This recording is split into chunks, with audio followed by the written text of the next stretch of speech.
1000 രൂപ മാസവാടകയിൽ ഒരു ശുചിമുറി, അതിനു പിറകിൽ നടക്കുന്ന പെൺവാണിഭം. അതെ, കേരളത്തിൽ ഇന്ന് സ്ഥിരം പല്ലവിയായി കേൾക്കുന്ന ഒന്നിലേക്ക് കൂട്ടിച്ചേർക്കേണ്ടുന്ന ഒരു റിപ്പോർട്ട് കൂടെ ഇന്ന് പുറത്തു വന്നിരിക്കുകയാണ്. പെരുമ്പാവൂർ നഗരമധ്യത്തിലെ നഗരസഭയുടെ ശുചിമുറി വാടകയ്ക്കെടുത്ത പെൺവാണിഭം നടത്തിയിരിക്കുന്നു. സംഭവത്തിൽ 3 പേരെയാണ് പോലീസ് അറസ്റ്റ് ചെയ്തിരിക്കുന്നത്. കേരളത്തിൽ ദിനം പ്രതി ആയിരങ്ങൾ വന്നു പോകുന്ന ഏറ്റവും തിരക്കേറിയിട്ടുള്ള ഒരു പ്രദേശമാണ് പെരുമ്പാവൂർ. അവിടെ നഗരമധ്യത്തിലെ നഗരസഭയുടെ ശുചിമുറി കേന്ദ്രീകരിച്ച് നടക്കുന്ന അനാശാസ്യ പ്രവർത്തനം എന്നതിനേക്കാൾ ഈ വിഷയത്തിൽ ഏറ്റവും പ്രധാനപ്പെട്ടത് ഇതിനൊക്കെ ചുക്കാൻ പിടിക്കുന്നവരിൽ 90% ആളുകളും അന്യസംസ്ഥാന തൊഴിലാളികളാണ് എന്നതാണ്. അതുകൊണ്ട് തന്നെ ഈ വിഷയം വളരെ ഗൗരവമുള്ളതാണ്. പെരുമ്പാവൂരിൽ നടന്നിട്ടുള്ള ഈ സംഭവത്തിൽ ശുചിമുറിയുടെ നടത്തിപ്പുകാരൻ ജോണിയും അസം സ്വദേശിയായിട്ടുള്ള 2 യുവതികളെയുമാണ് പോലീസ് അറസ്റ്റ് ചെയ്തിരിക്കുന്നത്. ശുചിമുറിയുടെ ഉൾഭാഗം 3 മുറികളായി തിരിച്ചുകൊണ്ടാണ് ഇവർ പെൺവാണിഭം നടത്തിയിരുന്നത്. നോക്കുക, കേരളത്തിൽ വളർന്നുകൊണ്ടിരിക്കുന്ന അന്യസംസ്ഥാന തൊഴിലാളികളുടെ അതിക്രമ കഥകൾ എന്തെന്ന്. പെരുമ്പാവൂരിനെ സംബന്ധിച്ച് കേരളത്തിലെത്തുന്ന അന്യസംസ്ഥാന തൊഴിലാളികളിൽ ഏറ്റവും കൂടുതൽ ആളുകൾ എത്തുന്ന ഒരു പ്രദേശമാണ്.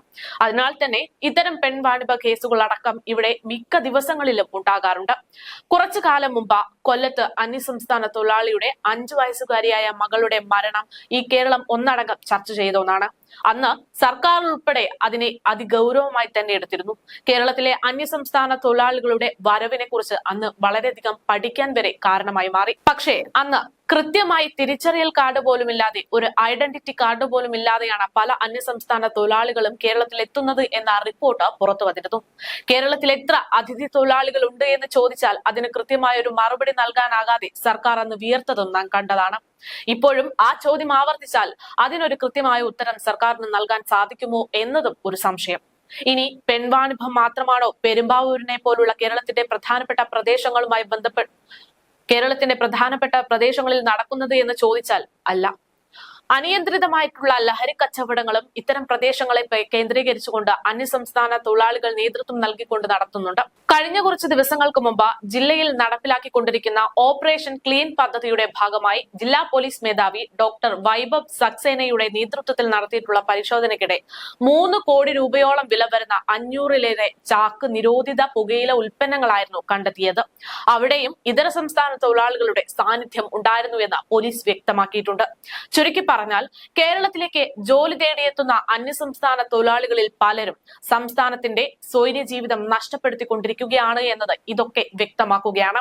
ശുചിമുറിയെ മറയാക്കി നടത്തിയിട്ടുള്ള അനാശാസ്യ പ്രവർത്തനത്തിന്റെ പേരിൽ അറസ്റ്റിലായ അന്യസംസ്ഥാന തൊഴിലാളികൾ അതിന് ഏറ്റവും വലിയ ഉദാഹരണമായി മാറുന്നു.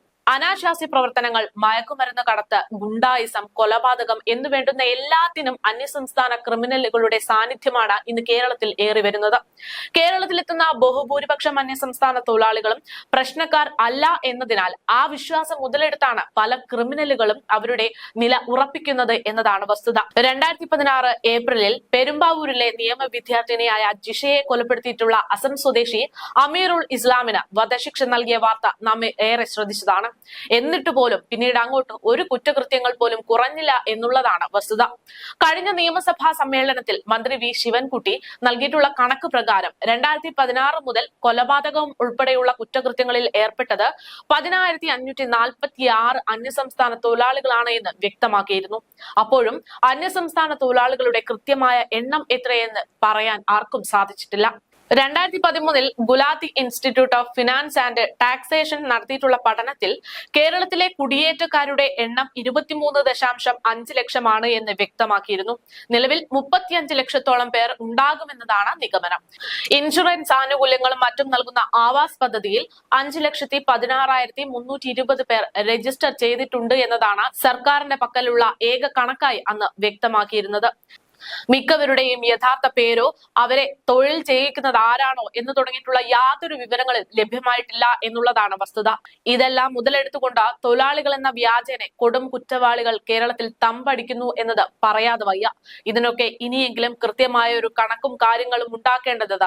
എത്ര തൊഴിലാളികൾ, അന്യസംസ്ഥാന തൊഴിലാളികൾ കേരളത്തിൽ എത്തുന്നുണ്ട് എന്നത്, അവർ എന്ത് ചെയ്യുന്നു എന്നത് ഒക്കെ ഇവിടുത്തെ നിയമവ്യവസ്ഥയും ഇവിടുത്തെ സർക്കാരും കൃത്യമായി മനസ്സിലാക്കേണ്ടതും പഠിക്കേണ്ടതുമാണ്.